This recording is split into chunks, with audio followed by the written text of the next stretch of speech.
ng umaga po. Araw po ngayon ng linggo. Ako po ay punta sa aming sambahan. Ako po ay makikinig ng salita ng Diyos. Hingi tayo ng protection sa araw-araw ng ating ginagawa. Di naman kalayuan sa amin, medyo malapit lang.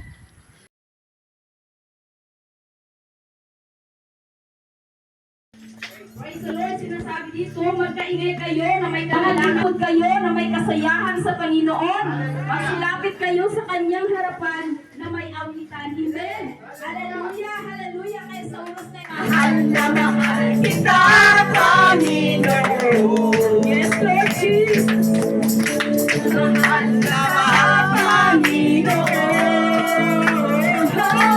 Kailanman di kita ipagpapalit, pagkat sa piling mo'y